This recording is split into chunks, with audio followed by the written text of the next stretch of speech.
હાલો મિત્રો, આજે આપણે ફરી મળીએ છીએ, જેની અંદર આજે આપણે લસા ગુસા વિશે વાત કરવાના છે. લસા એટલે કે આખું નામ થાય છે લઘુત્તમ સામાન્ય અવયવી. ગુસાનો મતલબ થાય છે ગુરુત્તમ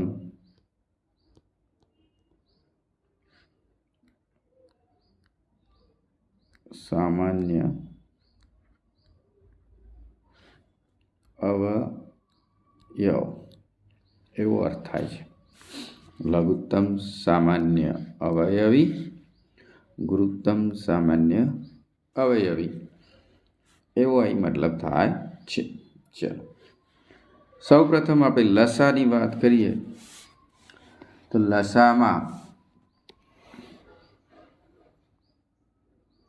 કેવી રીતે લસા શોધવો અને એની કેવી રીતની રીતો છે એની વાત કરીએ. એના પહેલાં પણ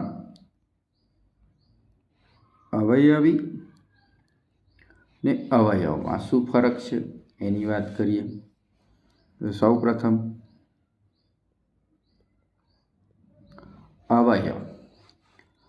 અવયવમાં આપેલી સંખ્યાને જે સંખ્યા વડે નિશેષ ભાગી શકાય તેવી સંખ્યાને આપેલી સંખ્યાના અવયવ કહે છે. જો સમજીએ, 6 તો 6 કયા ઘડિયાની અંદર આવે છે એવું સમજીએ તો 1ના ઘડિયામાં આવે, 2ના ઘડિયામાં આવે, 3ના ઘડિયામાં આવે અને 6ના ઘડિયા. આ બધી જ સંખ્યા વડે બધી જ સંખ્યાને થઈને આ 6ને આપણે ભાગી શકીએ છીએ. 1 6 1 2 3 6 3 2 6 6 1 6. તો આ શું કહેવાય? 6ના અવયવ કહેવાય. શું કહેવાય ભાઈ? 6ના અવયવ કહેવાય છે. બરોબર.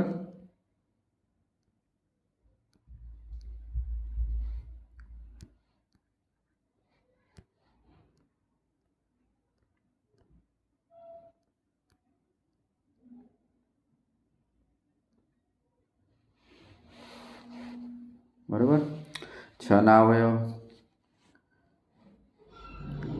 અને અવયવી, તો અવયવી શું છે એની વાત કરીએ તો 6ના જ અવયવી લઈ લઈએ તો 6ના અવયવી શું થાય? તો 6નો શું બોલવાનો? ઘડિયો બોલી નાખવાનો. એટલે કે 6ના ગુણાંકમાં જે આવતા હોય એ બધા એના અવયવ કહેવાય. કે 6 1 6 6 2 12 6 3 18 6 3 18. બરાબર. 6 4 24, 6 5 30, 6 6 36. એમ અનંત સુધી ચાલ્યા કરે. બરાબર. હવે અનંત હોય અને આ મર્યાદિત હોય. તમે જુઓ, જે રકમ આપેલી છે એ જ સૌથી મોટો શું હોય? અવયવ હોય. 12નો પૂછ્યો હોય તો 12નો મોટો અવયવ 12 જ થાય. 13નો પૂછ્યો હોય તો 13 જ થાય. બરાબર. તો અવયવી અને અવયવમાં આપણે એક ખ્યાલ મેળવી લીધો. એટલે હવે પછી અવયવી કે અવયવમાં તમારે કોઈ દિવસે ભૂલ પડશે નહીં. ચલો, બીજી વાત કરીએ. ચાલો, હવે લસા કેવી રીતે શોધો? ઇંગ્લિશમાં LCM કહીએ છીએ, લોએસ્ટ કોમન મલ્ટિપલ અથવા least common multiple, LCM short form. અચ્છા, તો એક એક્ઝામ્પલ લઈએ. 4 અને 12. 4 અને 12નું લસા કેવી રીતે શોધાય એની વાત કરીએ. લસા શોધવો છે આપણે ભાઈ. તો પહેલાં તો 4ના શું લેવાના? અવયવી. 4ના અવયવી. અને 12ના પણ શું લેવાના? અવયવી લેવા. બરાબર. ચલો, તો 4ના અવયવી શું થશે? 4નો ઘડિયો બોલો. 4 એકા 4, 4 બે 8, 4 3 12, 4 4 16, 4 5 20, 4 6 24, એમ ચાલતું જાય. 12ના અવયવ બોલો તો 12 એકા 12, 12 દુ 24, બરાબર. 12 3 36, 12 4 48, એમ ચાલતા ચાલતા જાય. બરાબર. હવે આપણે શું કહે? સામાન્ય કાઢવાનું છે. શું કરવું છે? સામાન્ય એટલે કોમન. આ બંનેમાં સામાન્ય શું છે, કોમન શું છે એ જોવાનું છે. તો એ લખવાનું 4 અને 12નો લસા બરાબર થઈ ગયો 12 અને 12. બીજું કોઈ છે? હા, 24 અને 24. પરંતુ આપણે શું કહીએ છીએ? લઘુત્તમ કહીએ છીએ. લઘુત્તમનો મતલબ થાય નાનું. લઘુનું મતલબ શું થાય? નાનું. તો આ 12 અને 24માં નાનું કોણ છે? 12. તો એનું શું થાય? 12 શું થઈ ગયો? 12 એનો અવયવી થઈ ગયો. સોરી, 12 એનો લસા થઈ ગયો. બરાબર. 12 બંને ઘડિયામાં 4 3 12, 12 એકા 12. બરાબર. તો લસા શોધવાની અવયવ રીતે પહેલી રીત હતી. બરાબર. હવે બીજી રીત પ્રમાણે જોઈએ. બીજી રીત છે અવિભાજ્યની રીત.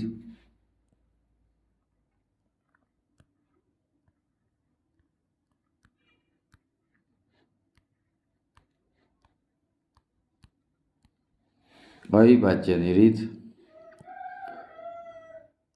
અવિભાજ્યની રીત કેવી રીત જોઈ લઈએ. તો અહીં આપણે 20ના અવયવ પાડીએ. ચલો, 20ના અવયવ શું થાય? 2 2 4, 4 5 20. બરાબર. એમ ના ફાવે તો તમે એમ પણ કરી શકો. સૌ પ્રથમ 10 દુ 20. બરાબર. પછી 10ના ફરી અવયવ પાડો. 5 દુ 10. તો પણ એ રીતે જ આવવાનું છે. બરાબર. 30ના અવયવ તો 30 કયા ઘડીમાં ભાઈ? 15 દુ 30, 15 દુ 30, 3 5, 3 5 15. 2 એમના એમ થઈ ગયા. તો આ એના અવયવ, આના અવયવ. ચલો, તો હવે 20 અને 30 પહેલામાં આપણે શું સામાન્ય જ લેતા? આમાં પણ શું લેવાનું છે? સામાન્ય જ લેવાનું છે. આમાંથી શું લેવાનું છે? સામાન્ય. ચલો, સામાન્યમાં જો 2 2, તો લખો 2 5 5, ગુણ્યાકારમાં 5 લખું. બરાબર. અહીં 2 છે તો 2 લખવાના. બરાબર. અહીં 3 છે તો 3 પર લખવાના. ટૂંકમાં જેટલા પણ સંખ્યા આપેલી છે એ લખવાની. પણ 2 વખત પુનરાવર્તન થતી હોય સંખ્યા એ એક જ વાર લખવાની થાય. 5 દુ 10, 10 દુ 20, 20 3 60. તો 20 અને 30નો લસા શું થયો? 60 થયો. લસા શું થઈ ગયો? 60 થઈ ગયો ભાઈ. આ કઈ રીત હતી ભાઈ? અવિભાજ્યની રીત હતી. કઈ રીત હતી? અવિભાજ્યની રીત હતી ભાઈ. યાદ રાખવું. બરાબર. હજી એક એક્ઝામ્પલ જોઈએ. માની લો કે 3 સંખ્યાનો લસા કીધો હોય. શું કીધું હોય? 3 સંખ્યાનો લસા કીધો હોય. ત્યારે શું કરવું? ચલો, આપણે એ જ સંખ્યા લઈ લઈએ.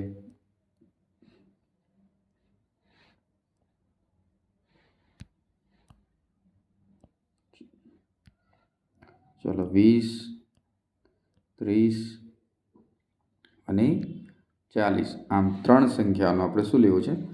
લસા લેવો છે. તો આ 3 સંખ્યાનો આપણે લસા લઈ લઈએ. કેવી રીતે? તો 20નો આપણે લસા પાડે તો 5 દુ 10, 10 દુ 20 એમ થાય. 30, 5 3 15, 15 દુ 30 થઈ ગયું. 40, ચલો 2 2 4, 5 દુ 10 એમ. આ ત્રણેયની કિંમતના અવયવ પાડી દીધા. હવે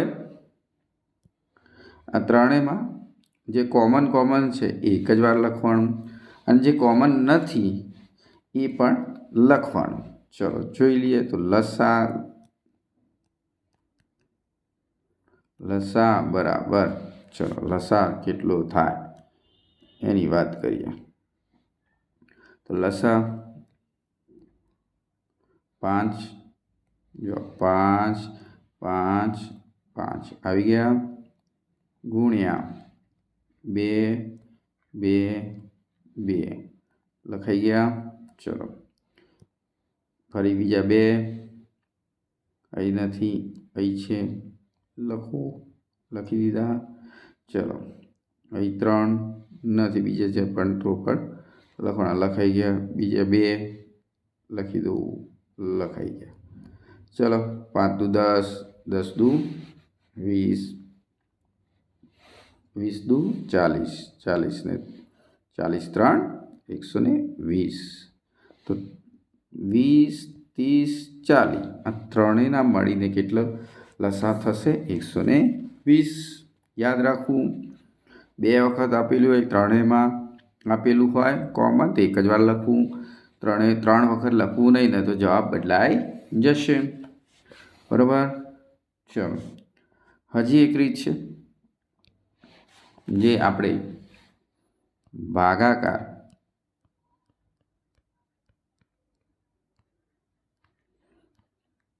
ભાગાકારની રીત કહેવાય છે. શું કહેવાય છે ભાઈ? ભાગાકારની રીત કહેવાય છે. ચલો તો એ જ સંખ્યા લઈ લઈએ. 20, 30, 40, 20, 30, 40 બરાબર.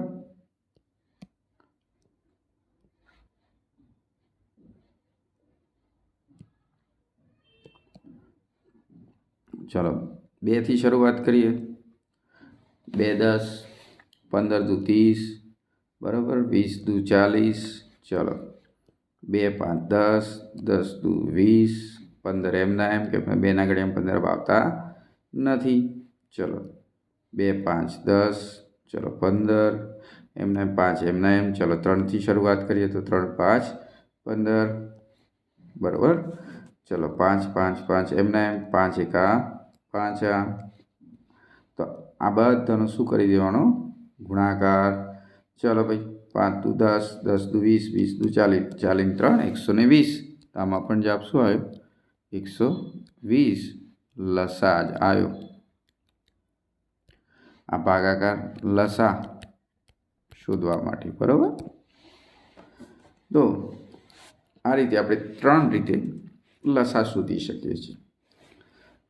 બરાબર. પણ ઝડપથી ગણવા માટે આપણે ભાગાકારની રીતનો ઉપયોગ વધારે કરતા હોય છે. બરાબર. ચલો હવે ગુસાની વાત કરીએ.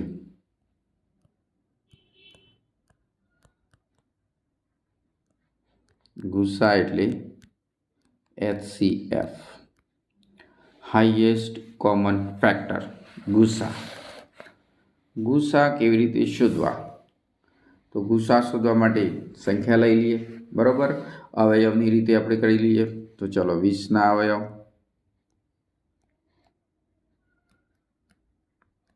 ચલો 20 કયા કયા ઘડિયામાં આવી છે એની વાત કરીએ તો 1ના ઘડિયામાં આવે ભાઈ, 2ના ઘડિયામાં આવે, 4ના ઘડિયામાં આવે, 5ના ઘડિયામાં આવે, 10ના ઘડિયામાં પણ આવે અને 20 તો પોતાના ઘડિયામાં આવે છે. ચલો 30ના અવયવ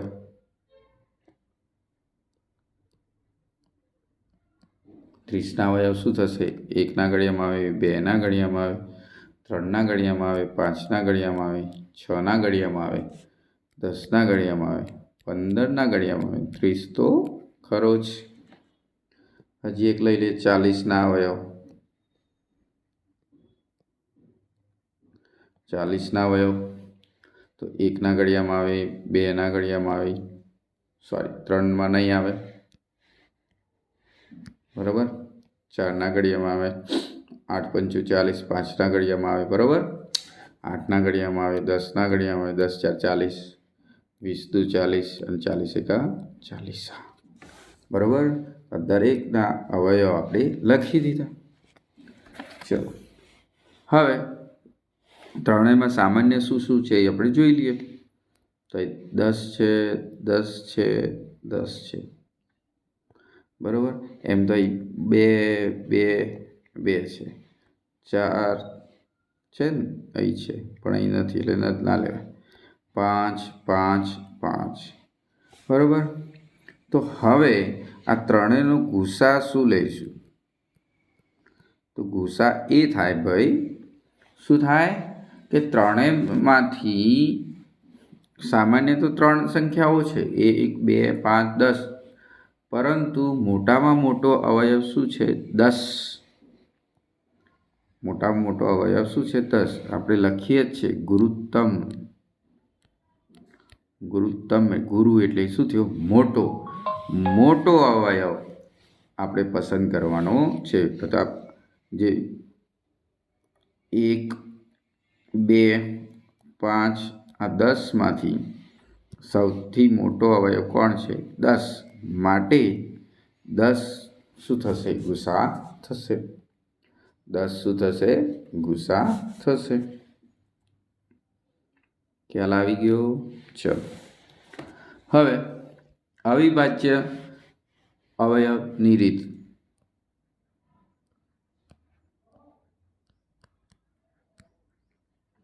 અવિભાજ્ય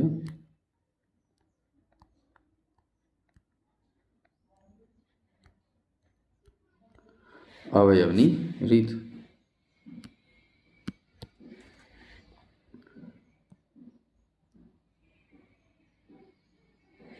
ચલો તો 20ના અવયવ યાદ છે?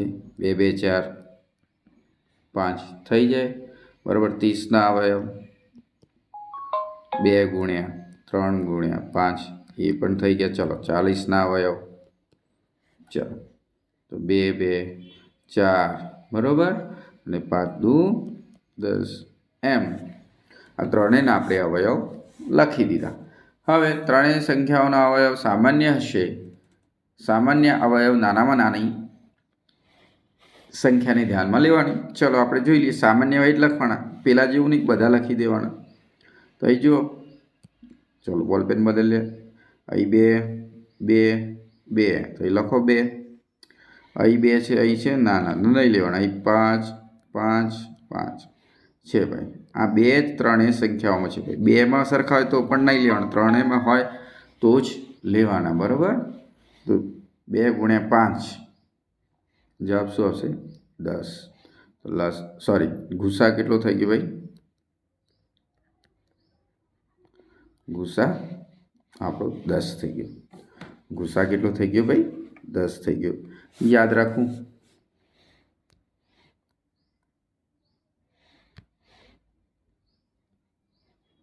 ગુસા 10. તો આ કઈ રીત હતી ભાઈ? અવિભાજ્ય અવયવની રીત હતી. ચલો હવે આની અંદર ભાગાકારની રીત જોઈએ.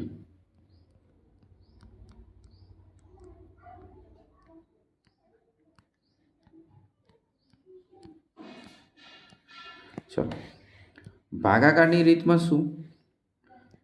20 30 40 નો ગુસા શોધવાનો છે ભાઈ.